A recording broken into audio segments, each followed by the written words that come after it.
No vídeo anterior, nós falamos da teologia da cruz e abordamos algumas teses de Martinho Lutero na disputa de Heidelberg. Hoje, nós iremos abordar mais algumas teses para tentarmos entender a ideia do reformador quando ele falou sobre um outro tipo de teologia, a teologia da glória. Este é o terceiro e último vídeo onde nós estamos comparando a teologia da cruz e a teologia da glória. Se você não assistiu os outros dois vídeos ainda, clica no card aqui em cima e assiste aqueles vídeos primeiro, para que assim você possa acompanhar toda a linha de raciocínio que será abordada nessa série.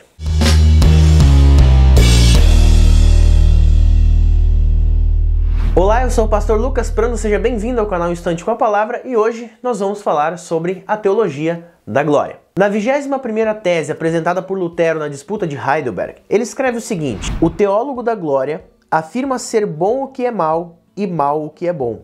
O teólogo da cruz diz as coisas como elas são. Essa frase é bem profunda e de certa forma até meio enigmática, mas o que Lutero quer dizer aqui é que a teologia da cruz sempre espera o sucesso total, encontrando sempre todas as respostas para todos os problemas, vencendo todas as batalhas da vida e vivendo feliz para sempre. A teologia da glória ensina que tudo está centralizado no ser humano. Além disso, ela leva à ideia de que o ser humano possui superpoderes e capacidades mentais, por exemplo. E um exemplo disso é aquilo que eu falei lá no primeiro vídeo da série. Livros inteiros onde a ideia é mostrar que o leitor tem e possui força em si mesmo. E aqui eu não quero falar e nem julgar um livro específico, muito pelo contrário. Mas geralmente esses livros, vídeos e até pregações que te apresentam 10, 12, 15 passos para o sucesso, para a vitória espiritual, livros, vídeos, sermões que te mostram qual é a fórmula para o sucesso financeiro, para viver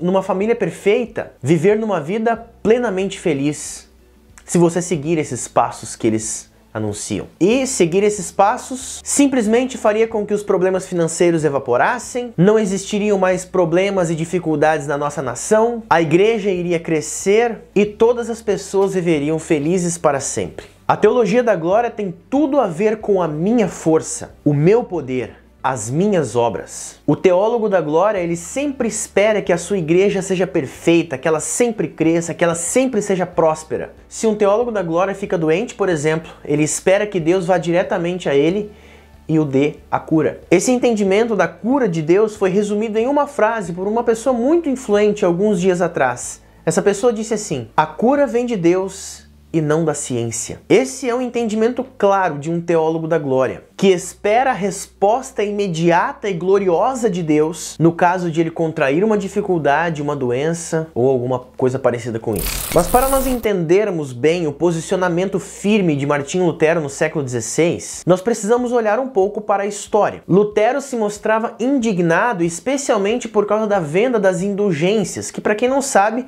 era uma espécie de documento ou carta que, para aqueles que comprassem com dinheiro, teriam o perdão dos pecados garantido. Diversos aspectos seriam importantes para destacar a fim de que nós pudéssemos entender o contexto a que Lutero estava inserido no século XVI. Mas eu vou destacar apenas dois aspectos: a união entre a igreja e o Estado e também como eram as pregações da época. No século XVI ainda estava em voga a ideia dos dois governos, que foi estabelecida primeiramente pelo Papa Gelásio I em 494 d.C. O Papa Gelásio escreveu uma carta uma vez e ele disse que esta forma de poder funcionaria da seguinte maneira: existem dois poderes pelos quais este mundo é principalmente governado: a autoridade sagrada dos papas e o poder real.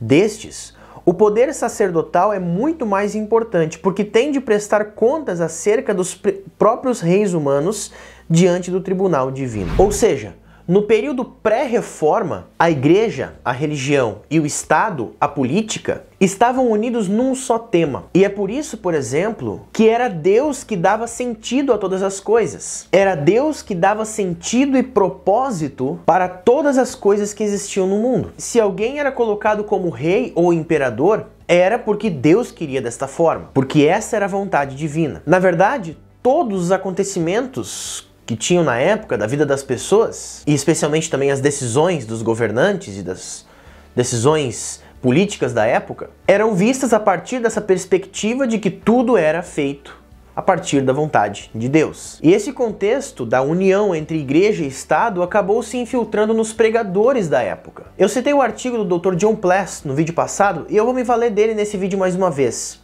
Nesse artigo, ele escreve que existiam basicamente 3 estilos de pregações no período pré-reforma. O primeiro estilo eram os pregadores que incentivavam as pessoas a pegarem em armas para irem às lutas nas cruzadas. Esses pregadores geralmente reuniam a sua audiência em locais públicos, praças, ruas, enfim, e motivavam o povo a ir à batalha contra os turcos, a pegarem armas e lutar contra os turcos. Porque essa, segundo eles, segundo esses pregadores, era a vontade de Deus. E se eles fizessem isso, os lutadores, os guerreiros, receberiam indulgências, que é aquelas cartas que eu disse que garantiam o perdão dos pecados. Um outro tipo de pregação muito comum no período pré-reforma era o estilo vindo do escolasticismo. Nós precisaríamos de um vídeo para entender isso aqui, mas de maneira bastante resumida, os pregadores dessa linha eram ensinados a pregar sobre um tema e depois procurar um texto bíblico que combinava com o tema que eles queriam pregar naquele dia. Geralmente eles pregavam sobre a vida de um santo, sobre um preceito moral, sobre um costume litúrgico da igreja ou sobre algum tipo de costume piedoso que a igreja ensinava na época também. O terceiro estilo de pregação comum na época do período pré-reforma era o estilo vindo do misticismo. Esses pregadores do misticismo, dessa linha, basicamente pregavam sermões emocionais. Eram sermões muito repetitivos, mas que não possuíam nenhum tipo de estrutura ou forma. Eles eram feitos para que o ouvinte pudesse se derreter em seus sentimentos, se derreter em piedade, a fim de que eles pudessem ser moldados a perceber de que deveriam sentir o mesmo sofrimento que Jesus sentiu. Todo esse contexto é interessante porque mostra um pouquinho de como o mundo no século XVI estava imerso em uma teologia da glória, vamos dizer assim. A união entre igreja e Estado, entre política e religião, é muito perigosa, porque Deus acaba se tornando um meio de fazer com que as pessoas ajam da maneira que os líderes querem, com base no argumento de que é isso que Deus quer para o povo. Fica muito mais fácil você guiar um povo que é fiel a Deus, dizendo que eles façam algo ou ajam de alguma maneira, porque Deus interveio na história e disse que deveria ser assim. Por exemplo, Deus era usado como desculpa para a igreja partir nas cruzadas, matar pessoas e roubar riquezas de outros povos. Deus foi usado como desculpa para os pregadores incentivarem as pessoas a pegarem em armas, para que mais tarde pudessem receber o perdão dos pecados. Nas pregações escolásticas e místicas, o fim geral daquelas pregações basicamente era levar o povo a buscar um modelo de vida em alguma pessoa, a fim de que eles pudessem copiar aquele modelo de vida, e se eles fizessem dessa forma, eles seriam felizes e viveriam da maneira com que Deus quisesse que eles iriam viver. Vejam, todas essas coisas, no fim das contas, colocam a força, o poder e a capacidade em mim, no ser humano. Nesse contexto do século XVI, Deus era reconhecido somente pelos grandes feitos. Era reconhecido nas grandes vitórias nas guerras e nas batalhas, nas conquistas e na riqueza do Papa. Mas isso tudo é teologia da glória. E é por isso que Lutero escreve na explicação da 22ª tese da disputa de Heidelberg. Ele escreve o seguinte: isso já foi dito. Pelo fato de ignorarem e odiarem a cruz,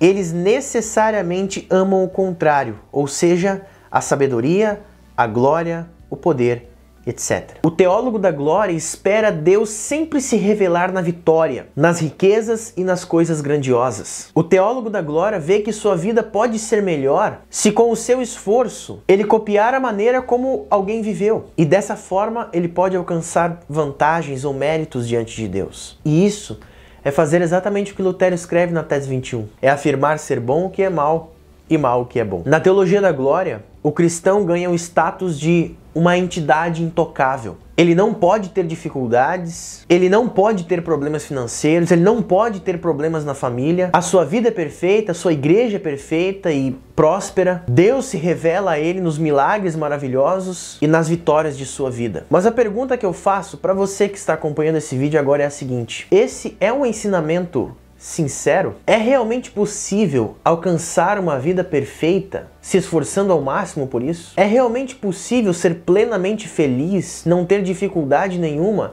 se eu me esforçar ao máximo para alcançar isso? O que acontece é que muitas e muitas vezes, quando o teólogo da glória experimenta a fraqueza, quando experimenta o fracasso, que é natural de todos nós, quando o teólogo da glória enxerga que a sua igreja tem problemas, que a sua família passa dificuldades, quando ele vê que tem uma doença e não foi curado milagrosamente, então o teólogo da glória geralmente fica muito confuso. Ele questiona ou é questionado se realmente possui muita fé, questiona realmente se ele tem fé, e nos casos mais extremos, ele questiona até a própria existência de Deus, que é o que nós falamos no primeiro vídeo dessa série. Só que nós já estabelecemos aqui, no vídeo passado, que não há como ter uma vida perfeita. E não há mesmo. Aqui neste mundo, nós passamos por diversas dificuldades e sofrimentos. E é por isso que Lutero, também na tese 21 da disputa de Heidelberg, escreve que o teólogo da cruz diz as coisas como elas são. O teólogo da cruz é sincero. Ele é sincero porque ele aponta para a maneira que Deus escolheu nos salvar. E Deus não seguiu o caminho da glória. Ele não veio como um grande rei, um grande general. Ele não veio como um líder de um exército que vem para combater os rivais e os inimigos. Ele não veio estabelecer um reinado cheio de riquezas e poderes aqui na terra. Não.